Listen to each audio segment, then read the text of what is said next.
I dated a petite girl who had extremely sensitive eyes. She had to wear sunglasses virtually at all times, even at night because of street lamps and headlights. One night we're laying in bed with the light off, just soft moonlight coming in the window from behind the clouds. She's laying with her head on my chest, listening to my heartbeat because we had just played a few rounds of Mortal Kombat. So I'm taking this opportunity to look into her eyes with her glasses off. I don't get to see it often, glasses all the time. I brush the hair out of her face as in a cheap excuse to gently run my fingers down her cheek, over the throbbing hickey I left on her jugular, across her pale shoulder, and her fingernail down to the small of her back, just to hear her noises and feel her body twitch for my own sick pleasure.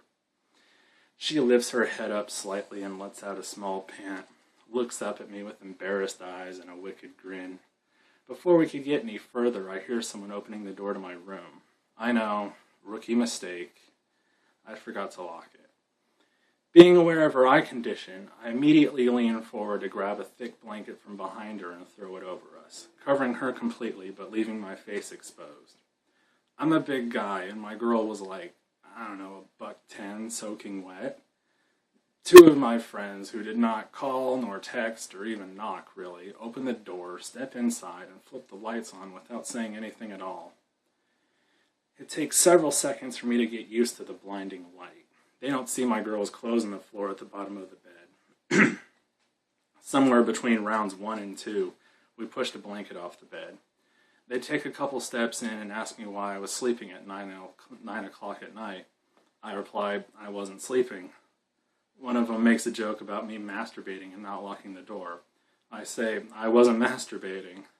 First one says to me, then what were you doing in your room on a Friday night with the TV and lights off? I pause for a few seconds, unsure of how to say what needs to be said. And my girl, who has been silent and motionless this whole time, turns her head so they could hear her clearly and yells, me, damn it, he was doing me. Now get the fuck out. They get the fuck out, I hit the lights and lock the door. We all learned a lesson that night.